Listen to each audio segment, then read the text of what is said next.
Tere lihasõbrad! Käes on suvi ja mis see suvel ikka teha? Teha on muidugi palju, aga üks mida tuleb teha on grillliha. Ja kui miski asi siin odav on meil, siis on see sealiha. Eriti peale jaanipäeva, kui liha valmistajate ootused ei ole täitunud ja siis on hinnad langenud. Ostsin sellise ilusa kaelakarbonaadi alla 3 euro kilo. Ja täna teeme seda liha rabarbari marinaadis.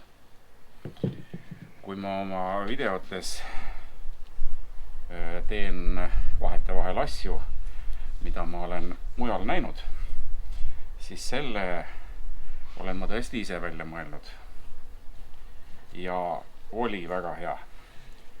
Ühe korra olen teinud, täna on siis teine kord ja ma ei näe põhjust, miks ta ei peaks tulema hea. Lõikame liha nii parajalt 2-3 senti,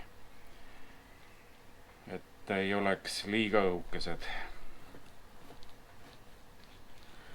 Nii, ma ei teagi, kas ma teen kogu selle karbonaadi ära, aga võib-olla teengi.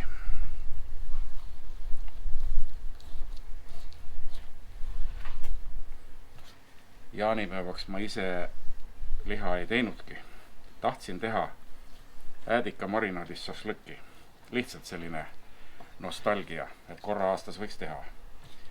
Ja läksin ühte lihapoe ketti ostma siis peekonit, et just peaks selline läbikasvanud liha olema, triibuline, väga hea on siis see. Ja seal oli müügil äädika šašlõkk ja nägi väga hea välja. Ja võitlesin iseendaga natuke aega ja ostsin seda. Ja müüja kommenteerib, et see on abalihast. Mõtlen, miks mitte kaelakarbonaadist. Aga meil on kõik šašlõkid on abalihast. Väike kahtlus oli, aga ostsin ära. Ja ma ei pidanud pettuma. Selles mõttes pettuma.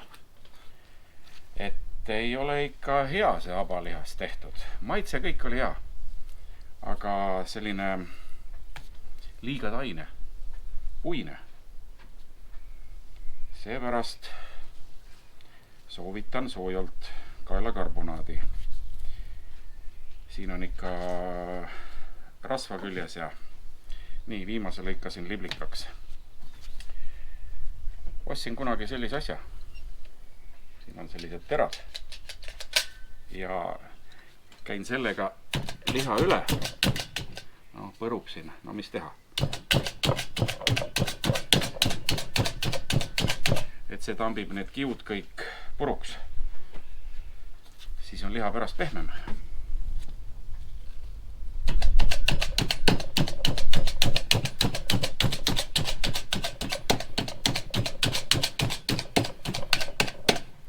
Võib-olla olete näinud, poodides on ka müüakse mingeid selliseid nõndanimetatud lihast tehtud pihve ja see on ka niimoodi auke täis. Need lastakse sellisest masinast läbi, kus siis terad käivad ja läbi ja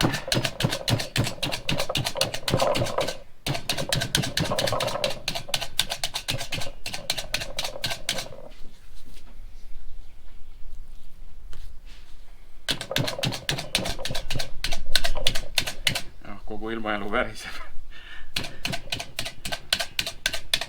Selline kerge lauake õues ja pole vist nähtud sellise tegevuse jaoks.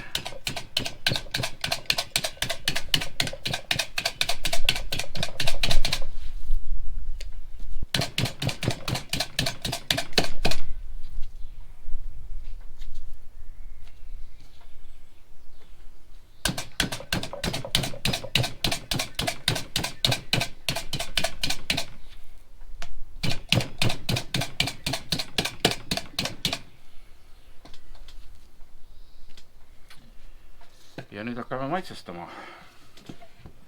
Ärge küsige mida kui palju. Ma ei tea. Ma teen tunde järgi. Ja lihtsalt panen soola, pipart, sibulat ja põhiline on mitte üle soolata. Nii, ma ei hakka kinnast siia soolatopsi ajama. Lusikaga ei ole see asi nii täpne, võib üle minna. Suhkrut. Suhkur mõjub üldse lihale hästi. Mustpipar.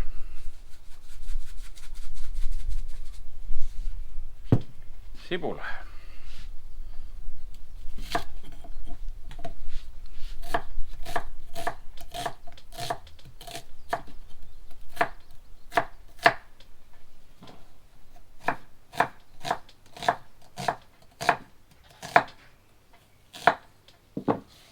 Nii, sibulat võiks natukene mudida.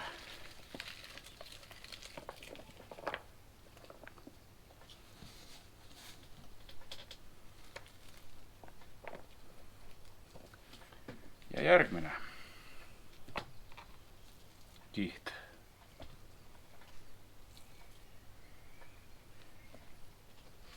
Kõik samamoodi.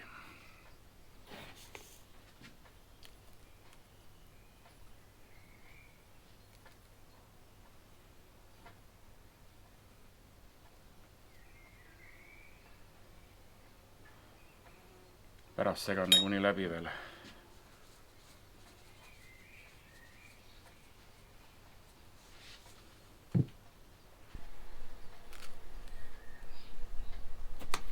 Ühe asja unustasin, õli panen ka vahele, aga nagunii ma plaanin selle läbi segada, eks ma siis valan, panen ta siia silme alla, et ära ei unusta.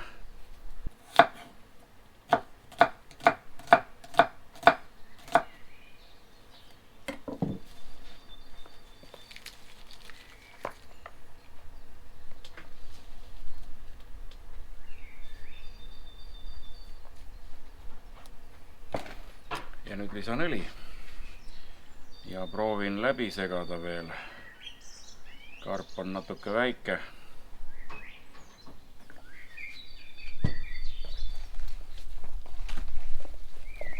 Aga saab.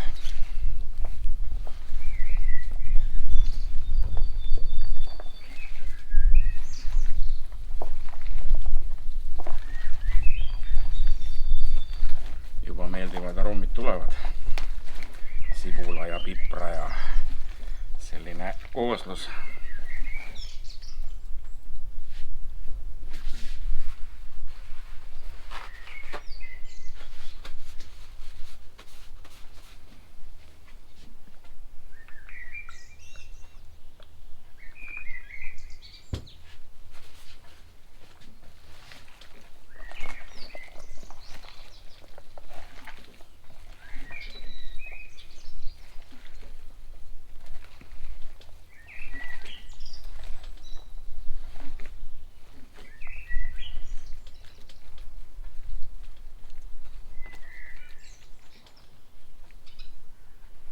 Ilus.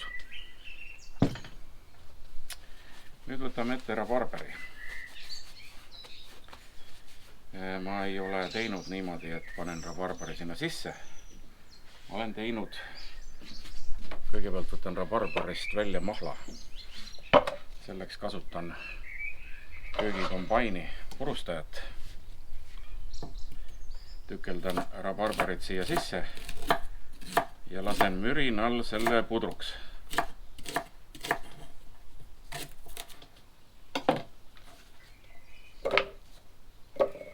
Vist on mõistlik niimoodi. On efektiivsus suurem.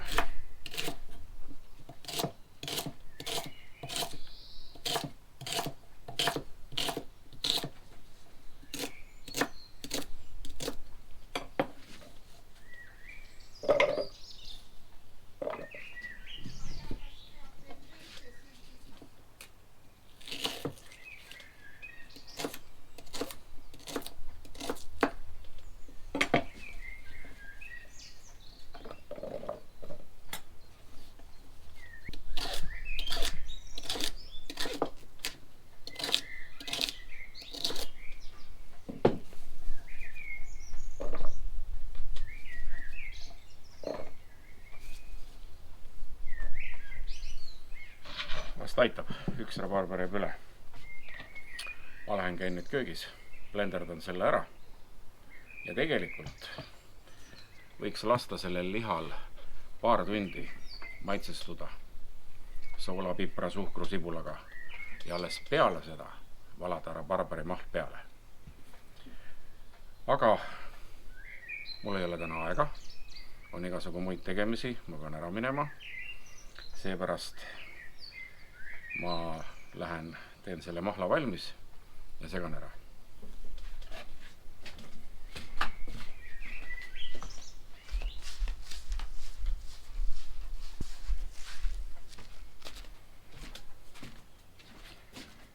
Rabarber on pudruks lastud. Nüüd kurname mahla välja.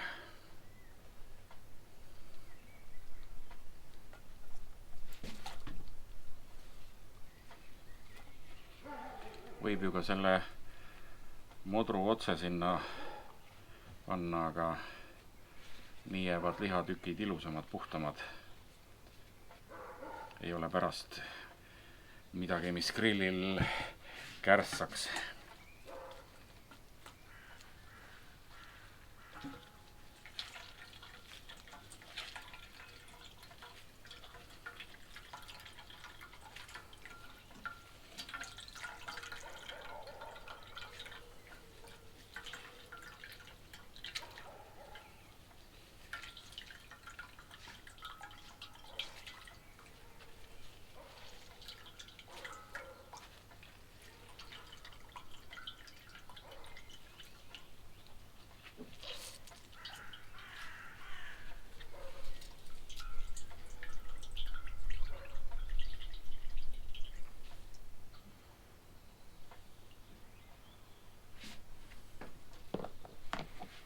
Nii. Parajalt magus, parajalt hapu. Selline ports. Ma arvan, et täitsa piisab.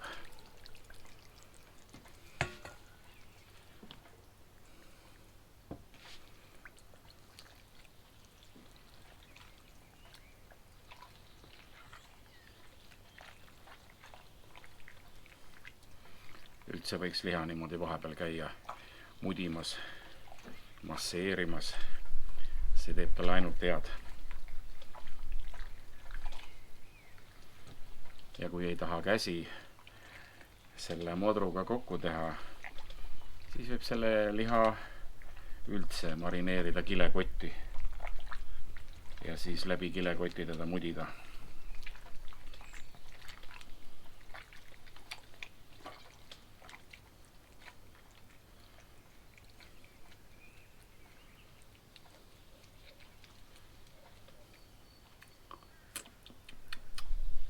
Väga huvitav. Valmis. Ja nüüd praegu on hommik, õhtul läheb grillimiseks.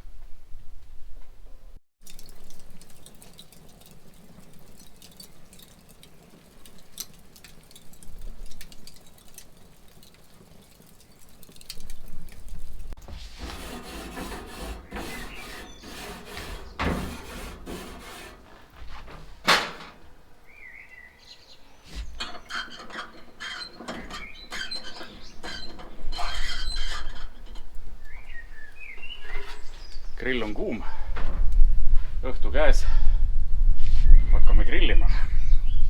Vahepeal ma siis nüüd võtsin sibulad välja, et on ainult lihatükid, natukene määrisin õliga. Ma loodan, et ta ei jää siia resti külge kinni. Aga kui jääb, küll me lahti saame.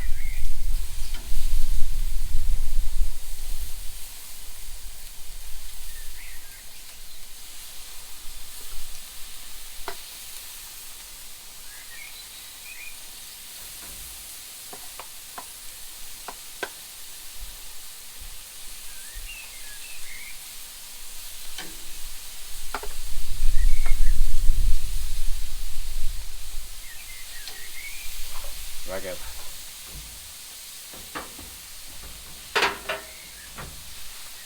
Ja need sibulad, mis on selles mõnusas rabarberi mahlas olnud.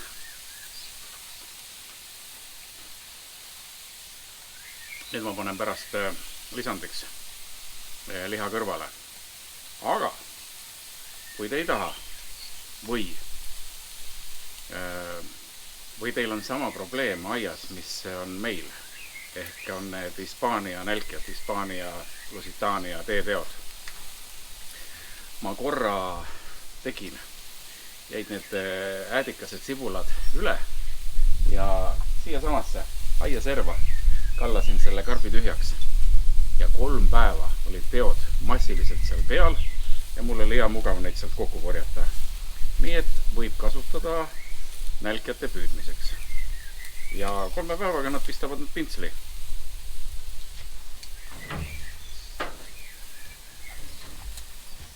Üldiselt ma olen näinud, suured grillikurud räägivad, et küpsetad ühelt poolt täitsa ära, siis keerad ringi, küpsetad teiselt poolt ära ja et vahepeal mitu korda ei pööra. Ma ei tea, mis loogika sellel on, aga mina keeran mitu korda, sest ma tahan vahepeal näha, mis nägu ta seal on. Võib-olla on juba üle kõrbenud või ei tea, mis seal olla võib.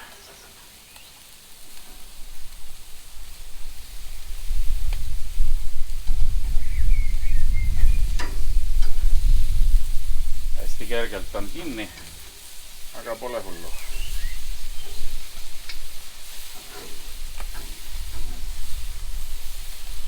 Nii. Aga paneme kinni, siis on kuumus igal pool.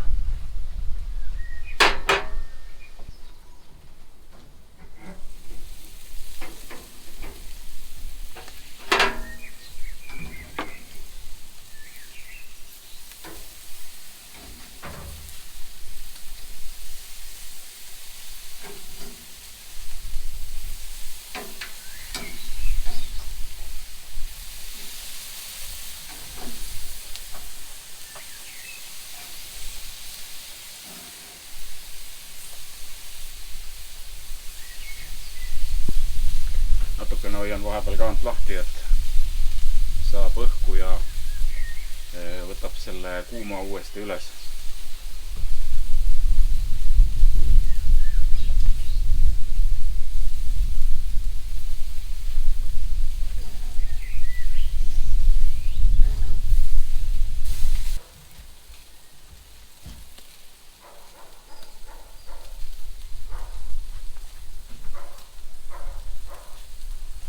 Öeldakse, et kuumus on paras, kui jõuad kätt hoida ja 5 lugeda.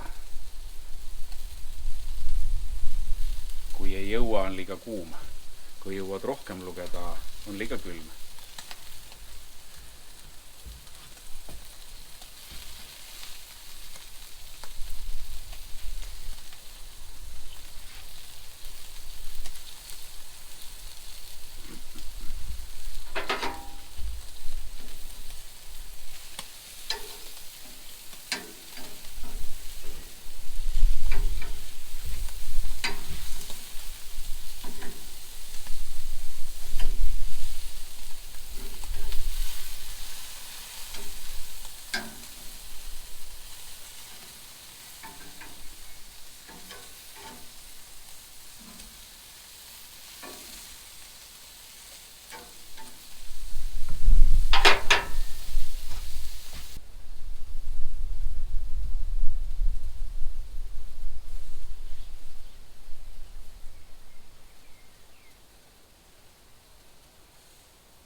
Jah,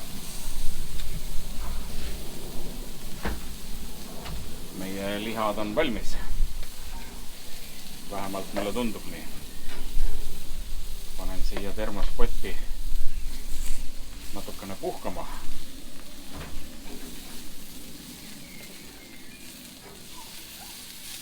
Võiks lasta enne söömist natukene puhata nendel lihadel, et mahlad siin sees rahunevad maha ja ei voola kohe välja.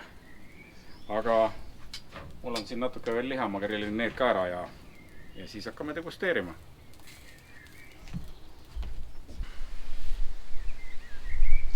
On saabunud pidulik degusteerimishetk.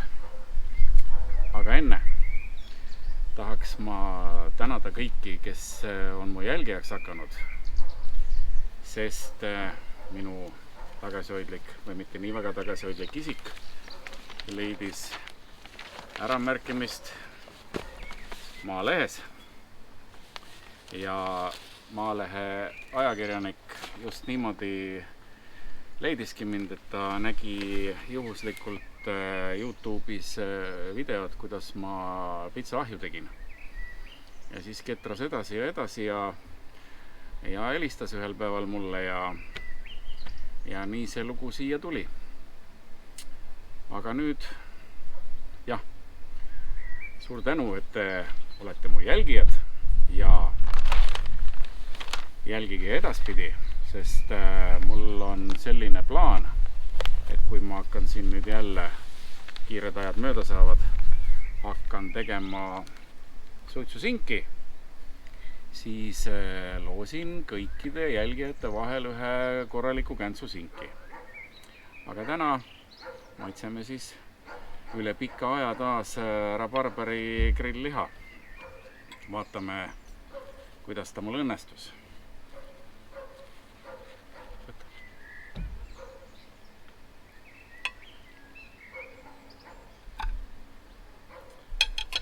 Ja siis siin on mu sibulad, mis selle liha marinaadis olid. Marineeritud siis rabarberi mahlaga. Ja üks väga oluline komponent on oma valmistatud grillkaste. See on tõesti hea asi. Kuidas ma seda tegin? Vaatate sellest videost. Ja soovitan järgi proovida.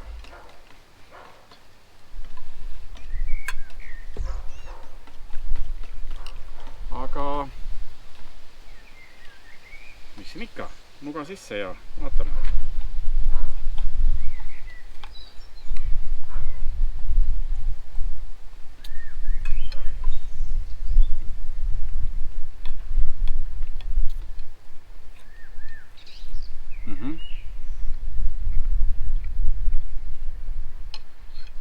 Mul oli väike kartus, et see rabarberi hape teeb ta äkki liiga hapuks. Aga nagu see asi käib, sibul tõmbab endasse ja liha mahendab ja ei ole ta sugugi hapu, siuke täpselt paras, mõnus. Ja soolaga ei ole vaja üldse üle pingutada. Nii ma tegingi, ei pannud ju palju soola. Sa tunned soolamaitset? Või tähendab, et oleks palju. Ei ole? Absoluutselt mitte. Mina olen reeglina pigem mageda armastaja ja minu jaoks täitsa paras. Jah, alati saab juurde panna ja tegelikult see kaste annab siin sellise mõnusa lisandi ja tore. Tänan jälgimast ja pange siis like ja kes ei ole veel jälgija, hakake palun jälgijaks.